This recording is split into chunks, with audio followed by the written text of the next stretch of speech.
ভেস্তে যেতে বসেছে যুদ্ধবিরতি। শান্তি আলোচনার মধ্যেই ইরানের দক্ষিণাঞ্চলে নতুন করে বিমান হামলা চালিয়েছে মার্কিন সামরিক বাহিনী। যুক্তরাষ্ট্রের সেন্ট্রাল কমান্ড সেন্টকম জানিয়েছে, ইরানি ক্ষেপণাস্ত্র ঘাঁটি এবং হরমুজ প্রণালীতে মাইন স্থাপনের চেষ্টায় নিয়োজিত স্পিডবোটগুলোকে লক্ষ্য করে এই হামলা চালানো হয়েছে।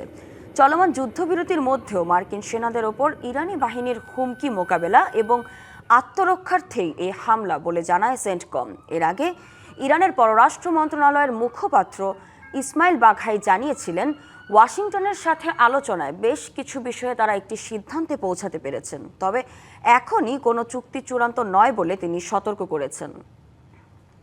Assurance that the US president will honor his commitments. The only assurance